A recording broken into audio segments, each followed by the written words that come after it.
tarde. Hoje, terça-feira, 28 de outubro, Dia do Servidor Público. Agora, 1h01. Está iniciando o RS em Pauta e estamos transmitindo ao vivo através do aplicativo da RS Rádio para Android, pelo site www.rsradio.com.br e pelas redes sociais da nossa Rádio Web. Este programa reprisa hoje às 18 horas na programação. Não esqueça então de se inscrever em nosso canal no YouTube e na página da RS Rádio no Facebook para receber as notificações dos próximos programas. Comemorado em 28 de outubro, o Dia do Servidor Público serve para homenagear todos os trabalhadores, todas as trabalhadoras que prestam seus serviços através dos órgãos públicos das esferas municipais, estaduais e federal. Para falar sobre o assunto hoje, convidamos representantes de funcionários públicos das áreas da saúde, educação e segurança para participarem, então, agora do RS em Pauta de hoje, quarta-feira. Eles estarão conosco daqui a pouquinho aqui no nosso programa. Fique conosco. Vamos fazer agora a leitura, da atualização dos números da pandemia do coronavírus.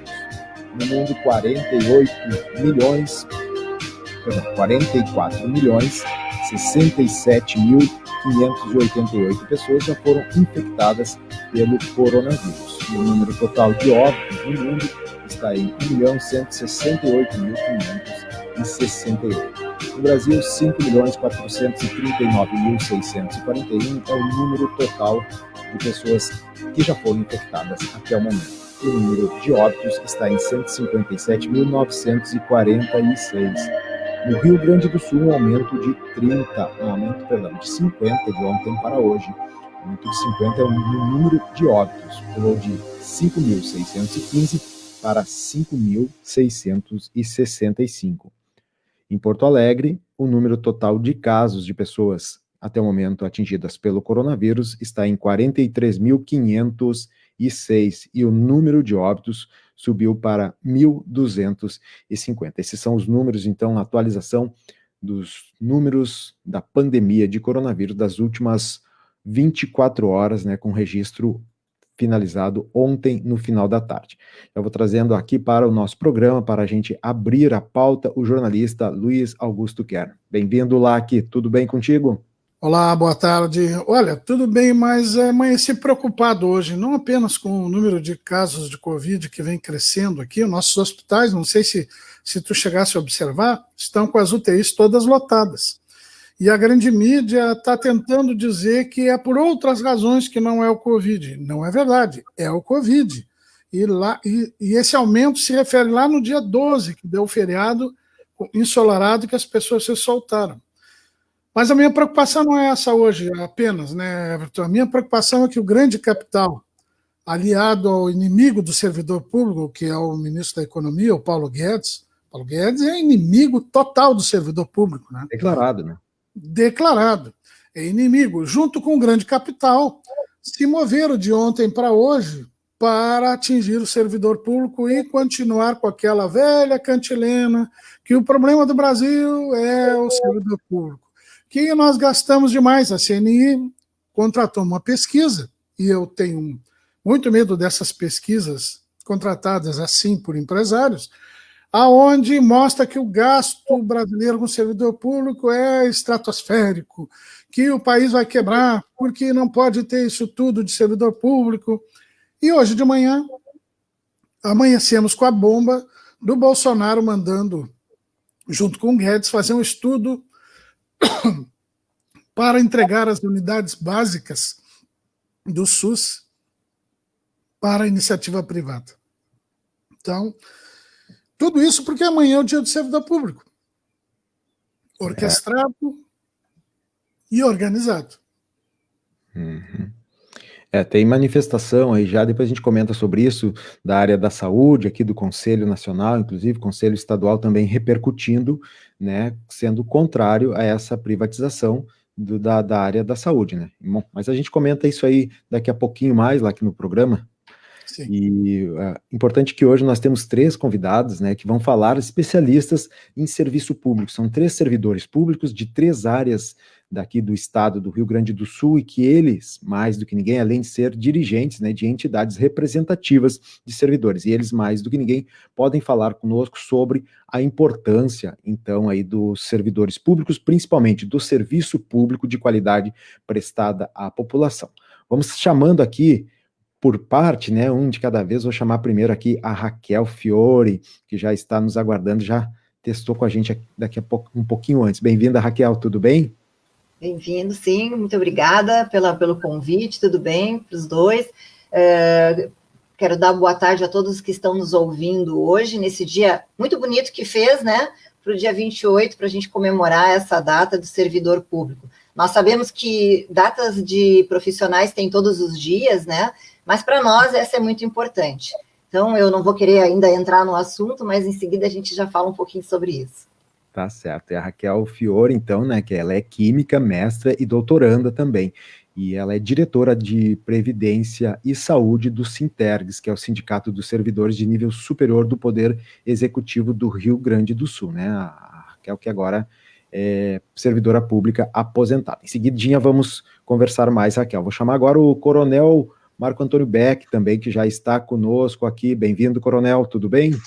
Boa tarde, meu caro Everton. Boa tarde a Raquel. Me permitam chamá-los pelo primeiro nome. O jornalista também, Luiz Augusto. Marcos Paulo Beck.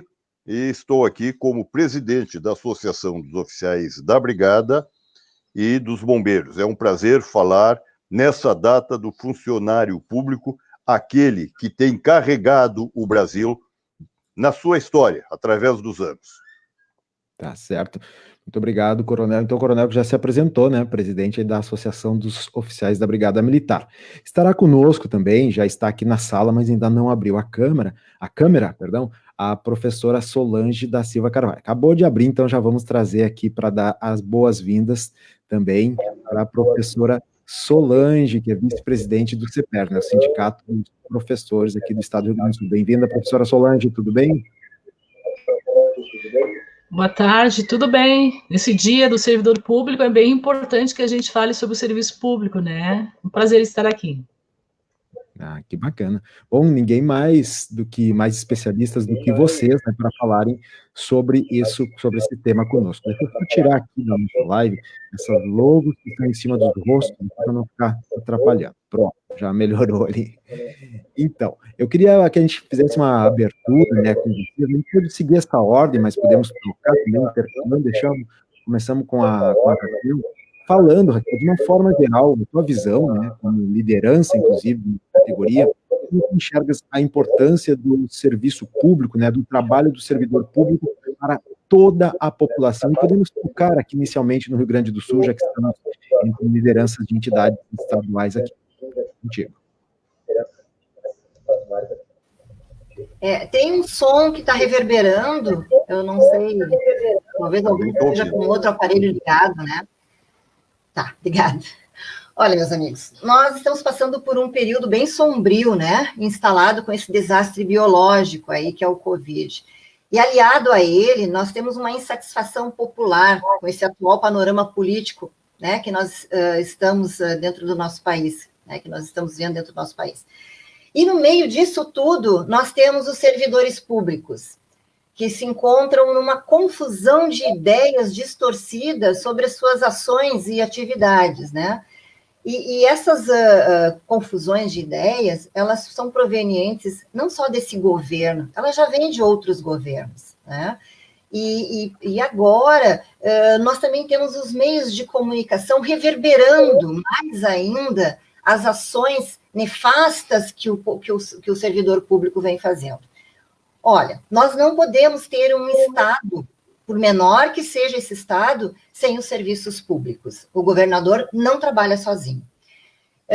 Então, nós temos um dia, né, como eu falei, que é o dia 28 agora, que a gente comemora o Dia do Servidor Público. Em outras ocasiões, se comemorava com muita alegria. E hoje nós vemos entre os colegas nossos que há uma tristeza, não só pelo Covid, mas por tudo que eles estão passando. E as pessoas perguntam o que o servidor público faz, afinal? Por que ele serve? Por que ele está no Estado ganhando tanto, como dizem, né, nos órgãos públicos e no governo, que nós ganhamos tanto assim. Na verdade, nós estamos concursados, nós estudamos para passar num concurso, e somos alocados dentro de várias instituições públicas para fazer vários trabalhos. Nós somos capacitados para isso, nós temos know-how, nós estudamos também para isso, e lá nós fazemos inúmeras atividades. Vamos exemplificar a minha área, que é a área da saúde. Nós, então, nos encontramos no início do ano de 2020 com esse problema do Covid, né? Desesperados que o Brasil estava, porque sempre a gente coloca o Brasil num patamar abaixo dos outros países, porque nós não temos tecnologia, nós não temos cientistas, nós não temos pesquisa, mas nós temos sim os servidores públicos federais, estaduais, os municipais, embora as pessoas não saibam, eles pesquisam em suas instituições. Então, nós tivemos aqui dentro do Estado, e nós temos, né, aqui dentro do Estado, um laboratório, que é um laboratório central de saúde pública do Estado, que já foi, assim, o órgão mais master que nós podíamos ter no Estado no passado. Mas, por inúmeros governos de direita, ele vem caindo, porque o governo acha que investir em pesquisa, investir em saúde, investir em kits de diagnóstico, não é necessário. Então, o que acontece? Quando estoura um Covid, eles ficam desesperados, e aí vão para cima do servidor público. O servidor é aquele técnico de laboratório farmacêutico, químico, biólogo, o biomédico, enfim, outros que eu tenho aqui me esquecido, mas que são desta área. E aí nós, servidores dessa área, saímos alopradamente por aí para ver uma capacitação. E aí o Estado vai, ele coloca a gente lá no Rio de Janeiro, São Paulo, na Fiocruz, na Adolfo Lutz, fazer a capacitação. Viemos para cá com ela e implantamos, então, as análises todas aí, no caso do Covid, entre outras que já fizemos, como H1N1, que o Laboratório Central do Estado foi o que conseguiu desafogar todo o processo de análise do H1N1 quando deu aquele estouro lá em 2010, 2011. E agora fazemos o mesmo. Os nossos trabalhadores de bancada trabalham dia, noite, sábado e domingo. Eles têm filhos, eles comem, eles têm vida, eles não recebem salário em dia. Acabei de ver agora o cronograma de pagamento. Vejam, senhores e senhoras, nós vamos receber quase em dia. Agora, véspera de eleição, nós vamos receber quase em dia. Nós passamos quanto tempo sem receber direito? Nós sabemos de professores que estavam na rua de Porto Alegre, e ninguém me contou, eu mesma vi, mendigando, pedindo dinheiro para poder comprar o almoço da sua família. Então, no órgão de saúde pública, nós também temos servidores que ganham salários extremamente pequenos e que estão lá à mercê da amostra biológica que chega, né, com suspeita de contaminação ou não, e aí, às vezes, falta até equipamento de proteção individual, como a mais simples de todas, que é a luva cirúrgica. Que nós não podemos abrir nenhum recipiente de laboratório sem esse equipamento e sem uma máscara. Nós, do Sintergs, já acionamos o Ministério Público do Trabalho, porque nós estamos recebendo inúmeros pessoas que vêm nos falar, né, que não têm nos seus órgãos competentes aí material suficiente para poder utilizar durante o período de análise. E nós sabemos que esse material tem que ter em estoque. E servidor público, muitas vezes, não tem a luva ou a máscara, tira do bolso, gente. Não é o Estado que paga, às vezes sai do bolso. Para fazer um treinamento fora do Estado, ou do país que seja, nós também, muitas vezes, tiramos as diárias do bolso, porque as diárias, às vezes, são pequenas, elas não chegam a tempo, ou o Estado não tem como pagar. E nós fazemos isso. Nós fazemos isso em prol da saúde pública do Estado. Não ganhamos nada mais do que o nosso salário atrasado. Então, essa é a situação do servidor público da saúde. Eu sei que a professora Solange vai entrar no servidor público da área da educação. Eu também, professora Solange, sou da área da educação.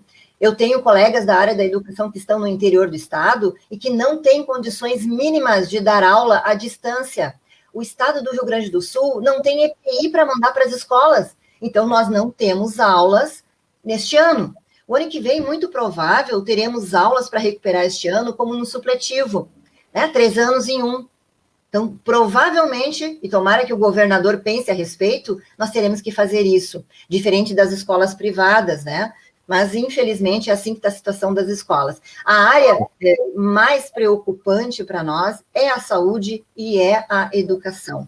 Eu sei que a área do judiciário, né, a área da segurança também é, mas neste momento de pandemia são essas duas áreas. E nós não estamos vendo governante nenhum das três esferas se preocuparem com isso. Pelo contrário, o governo Bolsonaro e Guedes agora entra com a reforma administrativa silenciosa. E por que silenciosa? Porque ela vai ampliar o prazo de congelamento do salário, porque nós já estamos com o nosso salário congelado, eles querem ampliar o tempo, muito provavelmente para até depois do governo deles, né? Além disso tudo, não querem preencher os cargos vagos, né, de nós técnicos de laboratório. Eu sou uma técnica de laboratório que se aposentou, e eu não queria me aposentar, gente, eu faço pesquisa, mas eu fui obrigada a me aposentar, ou eu iria perder o mínimo do que eu já tenho até agora. Perfeito. Eu tenho um salário muito bom, então eu precisava desse pouco que eu tinha, e tive que me aposentar. Então, a reforma já termino, a reforma administrativa... É só fazer uma rodada inicial, depois a gente repassa as palavras novamente, tá? Tá bem, tá bem. Te agradecer nesse momento, então, a Raquel Fiore, que representa a área da saúde no nosso programa, embora também a Raquel tenha dito que participa e tem atuações na área da educação. Vamos trazer agora para a nossa pauta a palavra o Coronel Beck, que está aqui conosco, e vai falar, então, em nome aqui no nosso programa de hoje, da área da segurança, o Coronel Marcos Paulo Beck. Bem, com o senhor a palavra, Coronel. Desculpa. Ok, muito obrigado. Realmente, nós representamos hoje aqui a área da segurança pública do Estado do Rio Grande do Sul. Convém que nós fazemos uma digressão de alguns fatos, mas antes gostaria de aqueles que nos dão a honra de estarem nos assistindo e que não sejam funcionários públicos, e mesmo os que são funcionários públicos, militares ou não, nós não temos uma ideologia. A nossa ideologia é bem servir ao Rio Grande. Então, por favor, não nos taxem de esquerda, direita, centro, não. Nós representamos uma instituição, uma corporação, e vemos o todo dessa corporação dentro do território do Rio Grande. Eu gostaria também de dizer a todos, porque cada governador que entra com uma voragem, como se ele fosse um semideus, não conhece a história do Estado, mas vem com soluções prontas. No caso nosso, da Brigada, nós adquirimos ao longo dos anos um patrimônio. Nossos quartéis, evidentemente, como as escolas da área de saúde, ou da área de educação, os hospitais da área da saúde, são patrimônio dessas instituições. Nós adquirimos também, por exemplo, nós temos, como vamos falar em Covid, 2 grandes hospitais no Estado, atendendo não só aos nossos servidores, aos militares, mas atendendo a todos aqueles que são servidores públicos através do IP. 2 grandes hospitais com equipes qualificadas em Santa Maria e Porto Alegre. Esses hospitais, convém que nós digamos e afirme e mostre, já teve governadores como Brito e tantos outros que tentaram tirar os hospitais da Brigada. Não, os hospitais foram construídos com dinheiro nosso, eu e vários brigadianos, todos de uma época, pagávamos um dia do nosso minguado salário, soldados, sargentos, tenentes, oficiais, para construirmos os hospitais da Brigada. Então, esses hospitais, hoje temos uma qualidade ímpar no atendimento médico, nosso corpo médico e odontológico, corpo de saúde, enfermeiros, assistentes, é de primeira qualidade.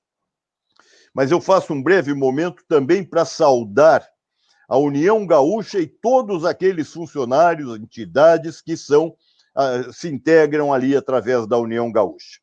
Muito bem. Esse próprio governador Leite, por exemplo, veio dentro de uma ótica que alguns políticos têm e criada por grandes grupos econômicos com interesse de manipular e, como agora, privatizar a saúde, que é um serviço essencial público. Então, vem com essas ideias revolucionárias e inovadoras e criaram um chavão de que o funcionário, todos eles, em qualquer categoria, quem olha o funcionário, quer seja militar, quer seja civil, ele não olha o grau, ele olha que ele é um funcionário. O funcionário público, ele não é bem remunerado. Nós, aí falam em direitos, e o governador nosso veio com uma vontade férrea, furiosa, com apoio de boa parte da Assembleia, de tirar os ditos direitos. Direitos são conquistas, como o fundo de garantia, que nós não temos, como a hora extra, que nós não temos. Não tiram de todos os civis, e não pode tirar, são direitos, isso são direitos, e o governador tirou, sim, direitos dos funcionários, a título de uma reforma do Estado. O Estado só existe porque os funcionários públicos existem. Por exemplo, governadores ganham aposentadoria. O próprio governador Sartori, ex-governador, podia ter vetado, quando fizeram a lei, se não me engano, da deputada Anne Ortiz, se não me engano, ter vetado o seu nome, mas ele não vetou.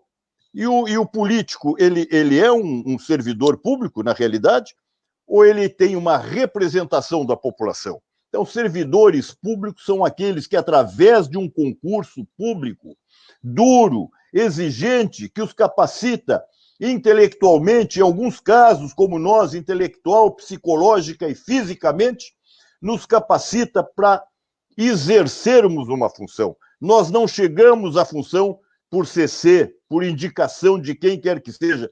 Nós chegamos por méritos, meritocracia. Então, há que respeitar isso e parar com essa falácia de tratar os funcionários públicos como o culpado pelos sucessivos desgovernos que tem havido no Brasil, em qualquer nível. Aí as finanças do Estado vão para as calendas gregas e a culpa é dos funcionários. Entretanto, eu até peguei um dado aqui, incentivos fiscais, até hoje eu não tenho, não consegui ver aí exatamente a extensão dos incentivos fiscais que os governos deram. O atual governo, que combatia na eleição, como pagaria em dia os salários, também hoje continua fazendo a mesma prática. A sonegação fiscal no Rio Grande do Sul. Nós tínhamos postos fiscais em todas as saídas do Estado. Mas eles podiam fugir? Podiam. Mas boa parte não fugia e passava pelos postos. Hoje não tem. Vemos um governo que não tem nenhuma nova medida, uma criatividade, uma inteligência, uma proposta coerente, a não ser realizar sobre os funcionários públicos. E por que realizam? Porque aí se fala que em Cuba tem ditadura, na Venezuela tem ditadura, na Coreia tem ditadura, mas isso não é uma ditadura dos governos com o apoio de uma maioria, tirando direitos consagrados dos funcionários? Não é uma ditadura? Então, vejam bem, quem é que está nessa frente de combate ao convite, como nós, os militares, estamos na frente do combate ao crime, na defesa da sociedade 24 horas? Somos nós. Os hospitais da Brigada atendendo a nossa tropa, porque a nossa tropa está exposta na rua. Quem conduz boa parte dessas pessoas aos hospitais, quem enfrenta o dia a dia nas ruas, somos nós.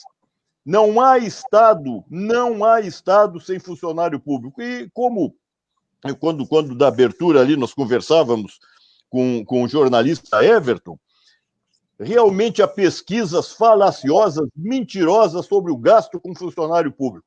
Mas eu sei que os companheiros querem falar e nós voltamos na próxima rodada. Perfeito, coronel. Muito obrigado. Essa é a intenção mesmo. Vamos agora ouvir, então, a professora Solange da Silva Carvalho, que é vice-presidente do CEPER, vai nos trazer esse apanhado geral e inicial, né, sobre a área da educação aqui no Rio Grande do Sul. Bem-vinda, professora. Obrigada. Realmente nós estamos aqui representando 3 setores que geralmente são ditos como os mais importantes, os pilares da sociedade, né? Que é sempre nas campanhas a gente ouve saúde, educação e segurança. Na hora de fazer campanha, todos os candidatos dizem que vão fazer investimentos. Se for o alguns candidatos, a gente verifica que não é bem assim, nem todos eles querem fazer investimentos. Nós hoje temos, tanto no governo federal como aqui no Rio Grande do Sul, um governo que tem um viés privatista.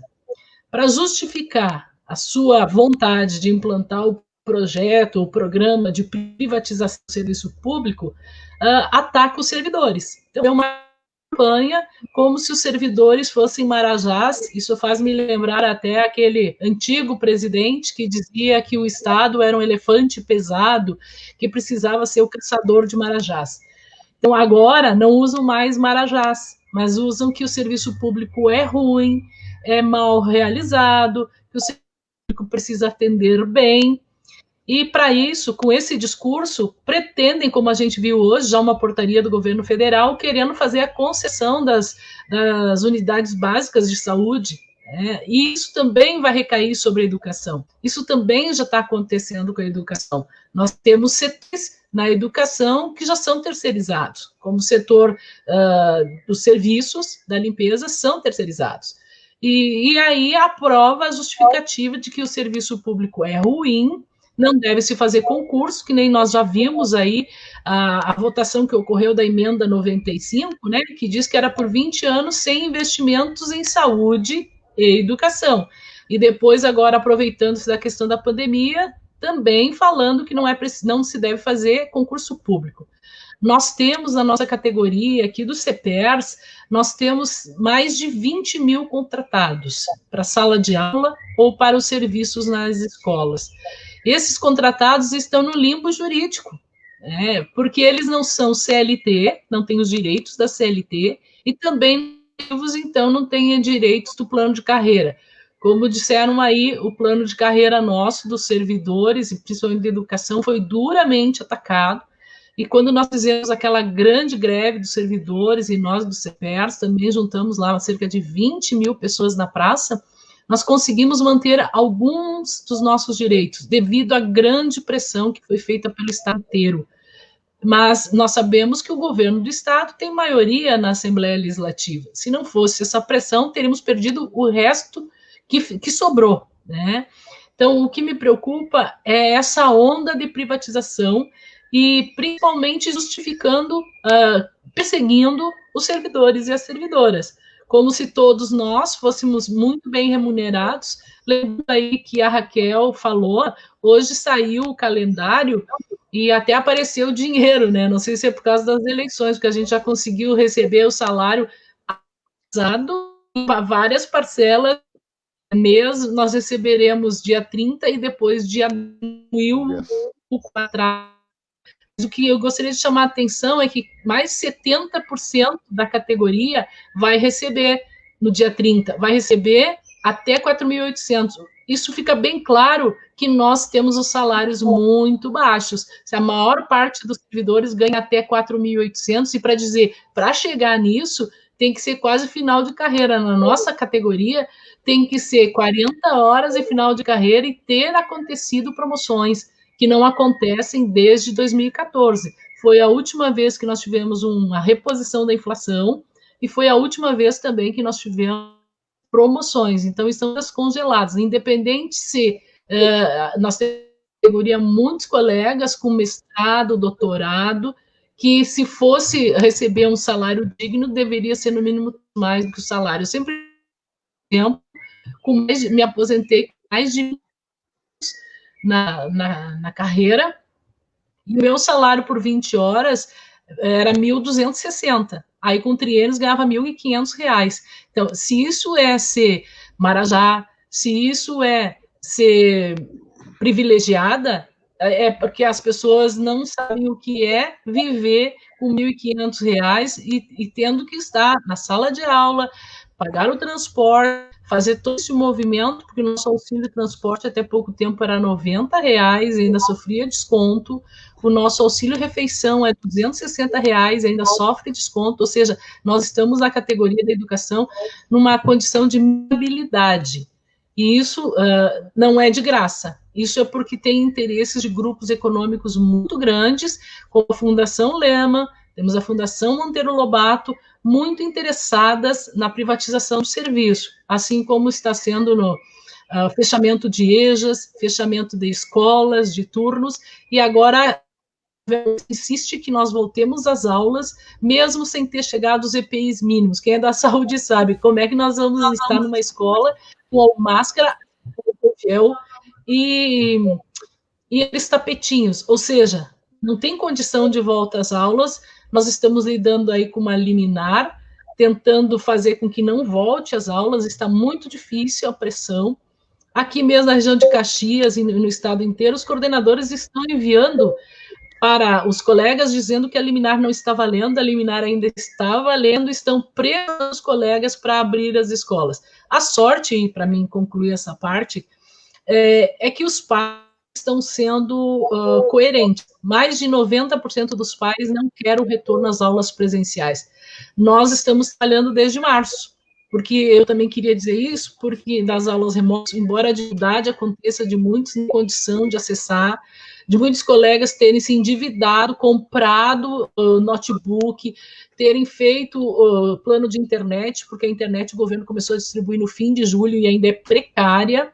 Então, isso também não acontece só na saúde, que tem que comprar os próprios materiais. Nós sempre compramos, e agora, depois de 6 anos de salários atrasados, ainda assim a categoria, para manter o vínculo com seus alunos, foi comprar os equipamentos, porque a internet que nos foi dada é muito ruim, só dá para acessar via celular, não dá para baixar vídeo, etc. Mesmo assim, e também quero lembrar, os funcionários estão indo nas escolas desde março, fazendo plantão.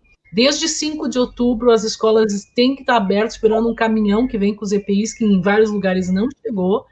E quando nós dissemos que isso é o serviço público que a gente faz, quando o IDEB demonstra que nós estamos ainda um IDEB bom, é porque nós temos servidores públicos que fazem esse serviço em todos os setores. No meu caso aqui, na educação, a gente carrega a educação nas costas, porque temos uma categoria adoecida, fragilizada, que ama o seu trabalho, que depende do seu trabalho. A gente não trabalha apenas por vocação, dito que os outros colegas também têm isso, não é só uma missão nossa, é a nossa profissão, e ela não é bem remunerada, e ainda assim sofremos ataques de toda a parte. Sim, nossos 3 entrevistados, Everton e amigos que nos ouvem, e nossos convidados, identificaram bem que há um ataque generalizado ao servidor público, à atividade profissional de cada um de vocês, né? E por trás desse ataque está o ataque ao cidadão brasileiro, que depende dos serviços públicos, né? Eu queria ouvir dos 3, numa passada rápida, como é que vocês visualizam, como é que vocês entendem que há uma mensagem diferente desta da grande mídia, do grande capital, pode chegar ao cidadão? Porque eu observo que a cada eleição, seja municipal, seja estadual, muitos servidores públicos se dividem e acabam votando contra eles mesmos. E essa falta de consciência precisava de um enfrentamento. E eu gostaria de ouvir de vocês como é que vocês imaginam que isso possa acontecer. Eu acho que a gente pode continuar a rodada, né, na mesma ordem, para dar o mesmo tempo para cada um, os 3 minutos mais ou menos de fala. A gente pode ir até até as 2, né, 13h34. Agora, nesse momento, o pessoal que nos ouve está comentando aqui, participando também da nossa live. Obrigado pela participação de todos. E só lembro para não esquecer de curtir e compartilhar o nosso programa, tá? A pauta de hoje está muito especial aqui e é um assunto de interesse de todos aqui no nosso estado, talvez até que alguns não percebam, mas é de grande interesse. Então, Raquel, já encaminho contigo e só apimentando um pouquinho nessa linha do LAC, já que vocês falaram das verbas que surgem agora. Foi salientado numa coluna de um jornal aqui de Porto Alegre que há um encaminhamento dos patrocínios de campanha, não só para o executivo, mas para os cargos de legislativo também, no caso da vereança aqui de Porto Alegre. Alguns empresários, né, de uma outra área estão percebendo a importância também de ter representantes no legislativo, não só no executivo. Só para dar uma apimentada também nessa área, porque às vezes a gente fala só do governo, né, do executivo, mas tem também, e aí coloco junto para vocês, o trabalho dos nossos parlamentares aqui. Raquel, contigo. Pois então, Lac, nós estamos sendo atacados, né, por todos os lados, como você falou, e me parece que o servidor público, ele não faz parte da sociedade, ele é um ser à parte da sociedade, né? Nós estamos respondendo por erros que não foi o servidor público que fez rombo, tanto no Estado como na federal. E nós estamos pagando por isso, né? Tendo todas essas coisas acontecendo conosco. Enquanto sindicato, e nós também estamos na União Gaúcha também, estamos fazendo muita divulgação e tentando fazer isso através das mídias sociais, né? Porque, infelizmente, ainda não conseguimos ir para as ruas, né? Em função do isolamento. A gente faz alguns atos isolados, mas a gente não consegue ainda ir, para mostrar para a população o quão importante é o serviço que nós desenvolvemos. Quando o Estado deixar de recolocar as pessoas que saíram por inúmeros motivos, até mesmo pela aposentadoria, vai ficar aí um hiato, né, um vazio, e quem é que vai suprir o trabalho, esse trabalho que esse servidor fazia na época para a população? A população esquece disso, né? Quem é que vai trabalhar nos laboratórios, nas escolas ou na segurança? Quem? Aí o governo está pensando em ampliar os cargos comissionados, pessoas que a gente sabe que não vão entrar por concurso público e por indicação política. E nós sabemos que muitos são excelentes pessoas, mas nós sabemos que muitas vezes tem alguns interesses, ou como dizia o Brizola, alguns interesses por trás disso tudo. Então, o que os nossos sindicatos, e aí falo também da União Gaúcha, tem feito, é uma divulgação ampla para a sociedade dos trabalhos que a gente vem desempenhando, vem fazendo, e a importância da falta do servidor. Então, se não houver a reposição do servidor, o quadro do servidor termina o servidor público no país. E aí eu não sei qual é o interesse real do nosso governo federal, estadual e municipal terminar com esse cidadão, né? Qual é o interesse? Quem vai fazer o serviço com excelência, né? Com toda a nossa capacidade que nós temos, né, quando a gente faz os treinamentos? Nós não sabemos. Então, é isso que nós viemos fazendo ao longo do tempo, mostrando para a sociedade o nosso trabalho. Infelizmente, a cada uma ou duas propagandas que nós fazemos, nós somos rebatidos por colegas dos meios de comunicação, infelizmente.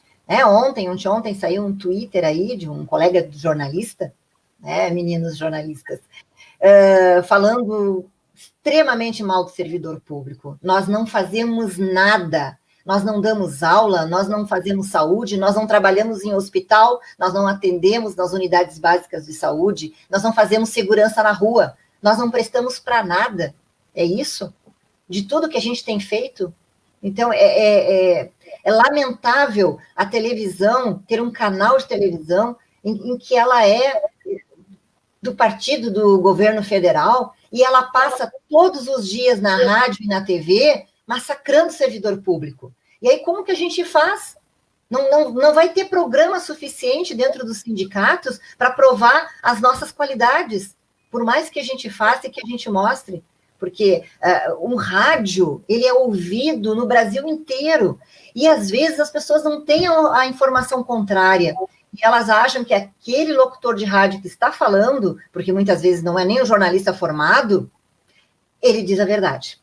É isso aí que ele está falando. Para que a gente está pagando impostos? Para pagar o salário dessa gente? Essa gente que está cuidando da sua saúde. Né? Infelizmente, as retóricas contrárias são maiores. Mas nós estamos fazendo o nosso trabalho de formiguinha e eu acho que a gente vai vencer. Tomara. Quando passar essa pandemia, vamos sair nas ruas, gente. Vamos sair para as ruas de novo. Isso aí. Muito bem, Raquel. Muito bem. Muito obrigado. Vou passar para o coronel Marco.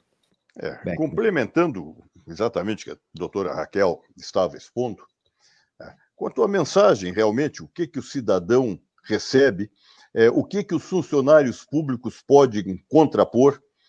Na realidade, nós somos funcionários públicos, cada vez mais atacados, nós militares, todos funcionários públicos de uma maneira geral, cada vez mais atacados em seus direitos. Então, realmente, nós não temos capital, grandes verbas para nos contrapor aos grandes grupos econômicos. Ligamos a televisão, vemos jornalistas atacando o funcionário público, vemos pesquisas encomendadas mostrando mentirosa e criminosamente até os gastos do Brasil com funcionalismo público. Ligamos o rádio de manhã para ouvir notícias do Rio Grande, notícias do Brasil, e vemos jornalista atacando o funcionalismo público, até com desdém. Mas eu compreendo, até compreendo. Essas pessoas são pagas ali pelas essas grandes emissoras para dizerem isso. Então, elas não estão representando elas mesmas. Elas precisam da segurança pública, precisam da escola, mas representam os grandes grupos econômicos que querem fazer do país, né, uma divisão de capitanias hereditárias, não interessados no povo, mas sim nas suas satisfações econômicas. Hoje nós temos duas grandes maneiras para nos contrapor. Hoje são realmente essas redes de comunicação como o WhatsApp, que permita, não com o mesmo alcance, nem com a mesma força, mas ir desmistificando e mostrando o contrário. E outro é com o trabalho que nossas organizações, nossas associações representam as entidades, que as nossas entidades fazem. No caso da Brigada e no caso dos bombeiros, por exemplo, que aqui eu estou representando, apesar dos pesares, a cara Raquel muito bem colocou, né? O Estado vem enxugando, diminuindo. Eu gosto de trazer esse dado para reflexão. Nós, da Brigada, só na Brigada, que o bombeiro era integrante da Brigada até 3 anos atrás, nos anos 90, o estado efetivo da Brigada eram 34 mil homens e mulheres, homens no sentido genérico, 34 mil. Nós éramos 7 milhões de habitantes no Rio Grande do Sul e nós tínhamos 195 municípios. Hoje temos 497 municípios, quase 11 milhões e meio de habitantes, e nós temos o efetivo nosso hoje é menos que a metade daqueles anos 94. Quem é que ganhou realmente com a diminuição do efetivo da Brigada? O Estado não comportava a folha da Brigada, do magistério. Quem é que ganhou? Quem é que ouvia falar em crime organizado nos anos 90? Em Comando Vermelho, em Balas da Cara, em Amigos dos Amigos, e não quem? Porque a polícia ocupava todo o espaço público da sociedade, zelando, protegendo e socorrendo a população. Então, alguém ganha. A Polícia Federal tem feito ações e nós temos visto o alcance que hoje tem crimes organizados e aonde eles estão com os tentáculos. Então, quando analisar a situação, população, não vão nesse canto da sereia. Há muitos interesses por trás em desestabilizar, porque o funcionalismo público é o único que pode ainda conter a sanha avassaladora do capital internacional sobre o Brasil, que eu concordo, sim, muito bem representado esse capital pelo senhor Paulo Guedes.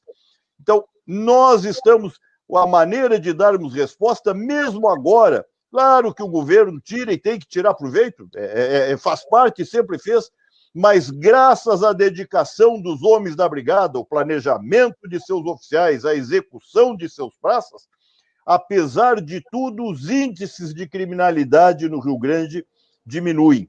Mas é graças ao esforço de cada um de nós. Temos, sim, a vocação, mas, como disse a professora, nós temos também a necessidade de viver, e nós estamos nos doando. O nosso homem mora em vila, anda no ônibus, sujeito a Covid, sujeito a doença, sujeito a assalto, muito mais até por andar fardado, muitas vezes, uma senha para o criminoso, que o criminoso é um inimigo da sociedade para atacar. Então, está na hora da população se conscientizar que o funcionalismo público é que permite a máquina desses políticos que chegam ao poder com campanhas mentirosas e, quando chegam ao poder, se esquecem. Nosso governo, mesmo estadual, qual é a novidade que esse governo trouxe em mudar a gestão do Rio Grande, a não ser penalizar, sacrificar e tirar direito dos funcionários públicos? Alguma novidade? Por favor, me ajudem. Eu quero saber, talvez eu esteja desinformado. Que novidade grande, o que esse governo trouxe além de afastar empresas daqui, de não buscar com a força necessária do Rio Grande a Lei Candir, Nós fizemos lá em 1835 uma revolução porque o Rio Grande era explorado. Continua sendo explorado e blá, blá, blá, discurso e não tem ação. Então, está na hora de termos um programa efetivo de governo, está na hora dos governos se substituírem e botar por terra tudo que foi feito, de ter uma estratégia do Estado, de nos projetar de novo o Estado forte que já fomos.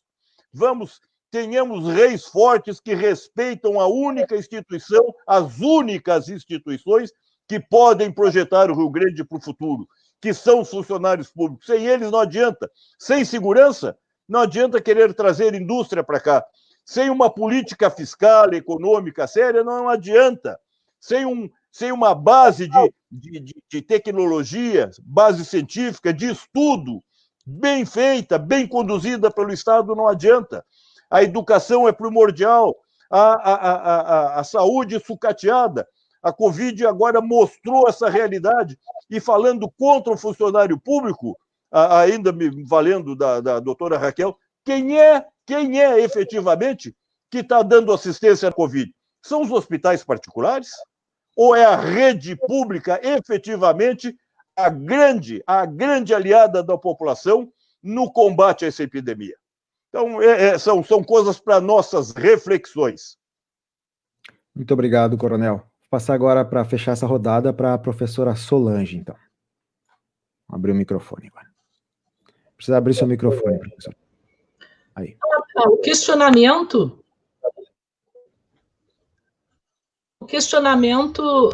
foi feito porque nas eleições a gente percebe que nem sempre os servidores conseguem votar num projeto que seja a favor do serviço público.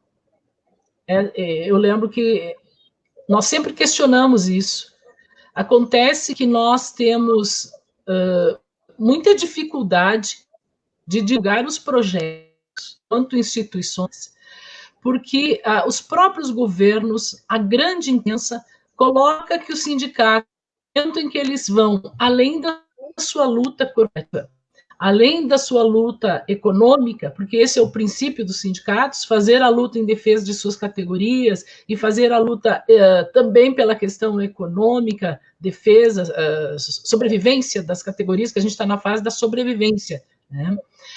Somos taxados de partidários. Quando o sindicato tenta demonstrar para a sociedade, ou mesmo para a sua categoria, que é importante participar da política, não se fala que é importante participar da política extremamente partidária, ou dizendo somente partidária. Todo ser humano é um ser político, e a nós, da classe trabalhadora, foi colocado que fazer política é ruim, é feio, e quem tem o direito de fazer política são os donos do capital, ou seja, são os da classe opressora. A classe trabalhadora sempre foi dito para ela que ela não deve participar de política. E essa ideia ainda é vendida de que a política é uma coisa suja, que a política é uma coisa de corruptos. Então, quando a gente fala em projetos políticos, enquanto sindicatos, a gente tenta fazer com que nossas categorias analisem quem é a favor da classe trabalhadora, quem é a favor de um projeto político que não retire os direitos. Aí nós somos muito perseguidos. Somos taxados de esquerdopatas, de fazer trabalho meramente partidário, e isso não é verdade. Eu sou de um sindicato que tem 1.000 sócios. Nós não fazemos um papel político, nós tentamos levar esclarecimentos sobre a questão política, para que a nossa categoria analise o que é melhor para o serviço público, o que é melhor para a sociedade, e principalmente o que é melhor para os trabalhadores, onde nós estamos incluídos. Mas é um trabalho hercúleo, é um trabalho muito difícil, encontra muita oposição, até por parte das categorias que estão ganhas para a ideia de que não é bom fazer política por causa de maus políticos. Só que a política é uma palavra que abrange mais do que a política, ela abrange vários campos: política das comunidades de bairro, política em defesa dos direitos humanos, política em defesa dos direitos da classe trabalhadora, política em defesa dos direitos das mulheres, ou seja, é importante que nós, como seres integrais, consigamos participar das políticas em geral. E como sempre foi vendida a ideia de que isso não é bom, não serve para nós, né, mesmo fazendo parte de uma classe que tem um desenvolvimento intelectual que poderia ser considerado, a consciência política não é a mesma coisa do que cultura. Tem alguma cultura, tem uma consciência política, ou então enxerga a sociedade com o viés do opressor, e aí faz a política do opressor, pensando que se omitindo, ou pensando que não é bom que o sindicato, um trabalho de esclarecimento, acaba ajudando a política do opressor.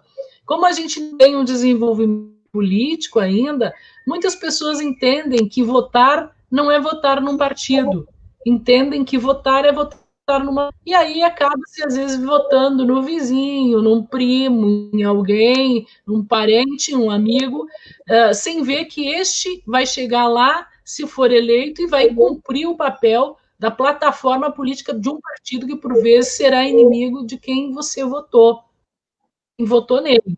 Então, é bastante difícil que se vive uma sociedade anante, ainda com algumas instituições de cunho religioso, fazendo também o papel político, mas fazendo o papel político a favor dos opressores. Então, nós estamos sempre tentando, nós temos uma mídia muito boa dos CPERs, participar da política geral, fazer os esclarecimentos. Quando nós colocamos que o presidente assinou a portaria ceder ao setor privado, às UBSs, nós não estamos apenas atacando a figura do presidente, nós estamos atacando o fim do serviço público, nós estamos querendo defender os servidores e o serviço público. Nós somos servidores, nós somos empregados, digamos assim, da população. Para que serve o serviço público? Para atender a população. E por que é que a gente tem concurso público? Para que não haja, conforme a Raquel disse, alguns interesses, porque senão a cada eleição vai se mudar os funcionários e o serviço público, sim, que não será mais público, ele será muito sucateado, vai sofrer com isso, e aí a população precisa saber disso, ter esse esclarecimento, que é um direito dela ter acesso à educação, é um direito dela ter acesso à saúde, é um direito dela ter acesso à segurança, porque a população trabalha e paga impostos, diferente dos grandes grupos empresariais que fazem uma grande sonegação. Lembro, há tempo atrás, a gente tinha até um sonegômetro, acho que foi o pessoal da FOCEF que puxou isso, que se criou um sonegômetro. Nós tínhamos aqui no CPER também, nas nossas mídias, o sonegômetro. E as pessoas dizem, mas quanto dinheiro que é sonegado, quando tu vai comprar alguma coisa, eles te perguntam, tu quer nota fiscal? Ora, perguntar se alguém é fiscal, né? Deveria sempre ter a nota fiscal. Então, quem não paga as contas são aqueles que sonegam, e não são os pobres que conseguem comprar lá 5 quilos de arroz que sonegam. São os grandes grupos empresariais que têm isenção fiscal.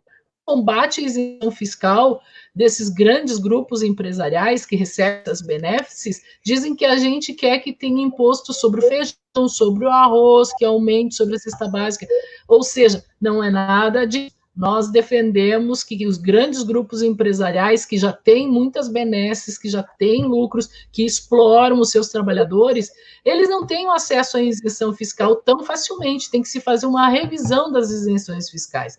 Agora, quando o sindicalista aponta quais são as soluções para os problemas que a gente enfrenta, o sindicalista é taxado de esquerdopata, de militante, ou aquele partido de esquerda. Independente, o sindicalista pode ter partido, pode não ter partido, é um direito como cidadão, cada um ter. O que não queremos é transformar o sindicato num partido. Agora, o sindicato tem que lutar na defesa da sociedade, onde a sua categoria está inserida. Não podemos ser como avestruz, enfiar a cabeça no buraco, que nem agora. Quando a gente diz escolas fechadas, vidas preservadas, nós defendemos a nossa vida, defendemos a vida dos alunos e defendemos a vida da sociedade. E mesmo assim, nós estamos enfrentando uma campanha imensa dizendo que é possível se voltar às aulas, dizendo que é possível, se a gente diz que não é possível, nós não estamos atacando a figura do governador, mas as atitudes genocidas que podem colocar em risco a vida de muitas pessoas, e não só dos educadores, dos alunos, muitas pessoas que têm contato. E nós vemos escolas sucateadas. Nós temos mais de 200 municípios que disseram que não concordam que se abra as escolas, né? Nós vamos continuar trabalhando remoto com toda a dificuldade que temos. E mesmo assim somos atacados. Às vezes a gente vê assim, ai, corta o salário desses vagabundos, dessas vagabundas, já que elas não querem voltar para a sala de aula. A gente quer voltar para a sala de aula com segurança, porque nós estamos trabalhando desde março com bastante dificuldade, mas estamos fazendo. Os professores não têm horário para mais nada, o WhatsApp toca o tempo inteiro. Agora, entre perder a vida e trabalho remoto até o final do ano, nós ficamos com a opção de continuar vivos e fazendo o trabalho remoto, apesar dos ataques que sofremos. Apesar disso. Perfeito. Perfeito, professora, muito obrigado. Bom, acho que a gente fez uma boa rodada, né? 3 falas muito importantes aqui no nosso programa, e o objetivo é isso, é refletir sobre este dia de hoje, o Dia do Servidor Público. Nós, aqui do programa, eu e o LAC, já que fomos jornalistas, foram citados, nós que temos plena consciência da importância do serviço público e da importância de um Estado democrático forte, e por isso apoiamos aqui, trouxemos esta pauta também, apesar de a Rádio Sindicato, a RS Rádio estar dentro de um sindicato, como o Sindifisco RS, que tem essa visão também de necessidade de um Estado forte, um Estado democrático e de serviço público de excelente qualidade e, com certeza, com a valorização dos servidores públicos. Então, vou encaminhar agora rapidamente para uma rodada final, agora de 1 minuto para cada um de vocês, iniciando pela Raquel novamente, peço permissão para a gente manter a mesma ordem, né? 1 minutinho, Raquel, e Coronel Beck, também a Solange, dando qual seria a receita de vocês, quais seriam as ideias para que possa melhorar o serviço público, principalmente aqui no nosso estado do Rio Grande do Sul. Na verdade, não é uma receita, né? É uma obrigação do Estado tentar ajudar o servidor público e não enterrá-lo cada vez mais, né? Porque nós fazemos o serviço do Estado. Então, os nossos governantes é que devem parar e pensar que o servidor público está ali para poder proporcionar à população de um país, ou de um estado, ou de um município, todas as dificuldades que eles têm de acessar aos serviços. Então, o que nós precisamos é que os nossos governos nos deem aí, como é que eu vou te dizer, apoio, valorização dos nossos serviços e dos nossos servidores. E ele tem agido de maneira contrária, né, ameaçando e intimidando, que a gente quer que isso pare de ocorrer. Mas eu quero deixar uma mensagem final, de uma pessoa de 1624, o nome dele se chama John Donne, né, ele era um poeta, e a mensagem é: por quem os sinos dobram? Os sinos dobram em honra das pessoas, sem nome e sem glória, que morrem na luta da vida pública de alegrias e de dor, de vitórias e de derrotas. Ou seja, eles dobram por ti, população nossa, né? Os nossos amigos e amigas que estão nos assistindo agora.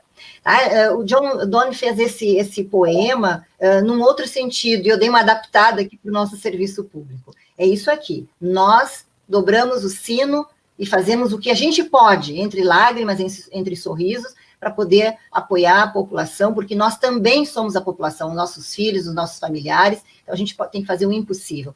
Mas, infelizmente, o que nós precisamos é apoio dos nossos governantes, a conscientização dos nossos serviços através deles. Raquel, muito obrigado. Isso. Coronel Beck. Meu caro jornalista Everton, jornalista Luiz Augusto, o senhor até citou, e me permita aqui também cumprimentar o doutor Feltrinho, o doutor Celso Maliani, do Sindifisco, o doutor Marcelo, da FISVEC, pessoas incansáveis, como todo o grupo dos companheiros fiscais, servidores da Fazenda, na busca de soluções, e já apontaram muitas das soluções que o governo não quer seguir. Tanto é que o governo, inclusive, buscou para a Secretaria da Fazenda o que eu chamo de um ET, que não conhece a história do Rio Grande. Mas, de qualquer maneira, eu quero agradecer a oportunidade, a honra que todos me deram, especialmente aqueles que nos assistem, de participar desse debate. Certamente elucidou, deve responder a alguns questionamentos de muitos dos que nos ouvem, cumprimentar especialmente, porque estou representando uma categoria dos militares estaduais, que, apesar de tudo, a Brigada Militar e os bombeiros militares têm feito o seu serviço pouco efetivo, com poucos meios, é bem verdade, graças ao comando na Brigada do Coronel Mor, nos bombeiros do Coronel Bonfante, e até citar que, pelo menos em uma coisa, o Estado acertou, botando na Secretaria de Segurança também um elemento da área policial, que é o Dr. Ranolfo, especialista em segurança pública. Mas falta muito. O governo, ao invés de nos combater e nos dividir, nós esperamos que o governo pare dessa política de massacrar os funcionários, que não vai resolver a situação do Estado, porque há muita falácia no gasto com as folhas do funcionalismo. Realmente é muito mais CC, é muito mais custo do Estado, que não são os funcionários. Que o governo busque se unir, porque se unir as categorias, nós unidos temos sim, reforço, a solução para um bom governo. Muito obrigado pela oportunidade. Obrigado, Coronel Beck. Professora Solange, com a palavra. Bom, o que o serviço público precisa é investimento. Se os governos investirem no serviço público, com certeza, o serviço que hoje nós fazemos com extrema dificuldade, mas com muito afinco, poderemos fazer ainda melhor. Como professora de escola que tem as condições plenas, o trabalho será mais leve. Se o salário for mais digno, se for pago em dia, muito menos adoecimento da categoria, mais condições de aprimorar a formação, melhor ainda a qualidade. Apesar de tudo, a qualidade não é ruim nas escolas públicas, porque a gente faz o que pode e o que não pode para que ela não seja ruim. Então, o que nós precisamos é de investimentos. Entender que saúde, educação, segurança, elas devem ser vistas como investimento. É um direito da população que paga os impostos receber bons serviços. E esses serviços podem ser aprimorados ainda mais se não forem vistas como gasto por parte dos governos. Enfim, não é privatizando o serviço público que vai melhorar ainda mais, porque a gente tem o exemplo do Chile, que foi o primeiro país que começou a privatizar tudo, educação, saúde, até que a população não aguentou mais, foi para as ruas, fez grandes mobilizações, e agora, por último, inclusive, vai conseguir mudar a Constituição. Então, o que nós queremos é atender cada vez melhor a população, porque ela tem esse direito. E nós estamos à disposição dessa população, porque quem é nosso patrão, quem é nossa patroa, termo, é o povo. E nós estamos servidores públicos para atender o povo. Agora, o investimento, quem faz o gerenciamento desse investimento, tem que fazer o investimento correto nas áreas em que prometeu e não ficar de negociatas e acordos com grandes grupos econômicos e plataformas digitais, enfim. Eu tenho orgulho de dizer, eu sou servidora pública, porque servidora pública serve ao povo. E é por isso que eu me tornei servidora pública e faço esse trabalho com alegria.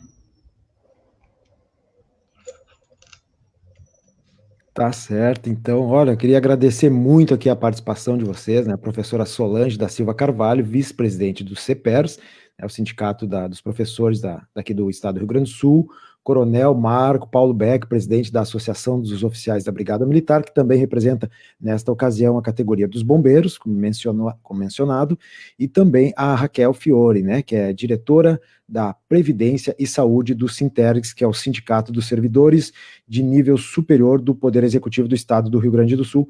Muito obrigado pelos esclarecimentos, muito obrigado pela opinião tão importante de vocês hoje, neste dia em comemoração ao Dia do Servidor Público, ao qual já fica o nosso abraço para vocês, o nosso agradecimento, o nosso muito obrigado, porque todos nós que não somos servidores públicos precisamos e muito dos serviços prestados por vocês. Um grande abraço e até uma próxima. Muito obrigado. É isso aí, jornalista lá, que esse foi o nosso programa de hoje, né? Uma homenagem aqui, trouxemos a pauta, uma pauta importante para o nosso programa, importante para a sociedade gaúcha, e também a nossa forma de homenagear essas várias categorias de servidores públicos, né? São trabalhadores e que estão sempre prestando seus serviços para a população, e nós somos a população. Sim, um excelente debate, com visões muito claras e objetivas sobre o que se deve fazer, o que deve ser feito e o ataque que os servidores públicos estão sendo vítimas. E até queria lembrar, antes de encerrar, Everton, que não foi só a matéria dos últimos 2 dias sobre a despesa do serviço público, que é alta demais com o servidor público, né? Nem agora o ataque ao SUS, que o governo Bolsonaro e Paulo Guedes querem privatizar as unidades básicas, né? Nos últimos dias nós tivemos um pedido de nova constituinte pelo líder do governo, nós tivemos matérias anunciando fuga de capitais porque o endividamento do país, e isso inclui, obviamente, o auxílio emergencial e o gasto com servidores públicos, é imenso. Nós tivemos um monte de noticiário contra, produzido e orquestrado por esses poderes que querem atacar o servidor e o serviço público. Perfeito, Lac. Olha, agora nós já vamos encaminhando então para o encerramento do nosso programa. O Lac vai ter que dar uma passeadinha, né, com os amiguinhos aí que já estão chamando. Lac, vem que está na hora de passear, os amigos cachorrinhos. Lac, muito obrigado pela tua participação neste programa mais uma vez. Obrigado a todos que nos acompanharam e amanhã estaremos aqui com mais uma pauta aqui no nosso programa, uma pauta para finalizar a semana. Essa semana termina na quinta-feira aqui para nós e depois retoma na próxima terça-feira. Vamos falar sobre a 66ª Feira do Livro de Porto Alegre, né? A Feira do Livro deste ano de 2020. Vamos ter a participação aqui do Jefferson Tenório, que é patrono da Feira do Livro deste ano, tá bom? Esperamos contar com a participação de vocês e até amanhã. Um grande abraço.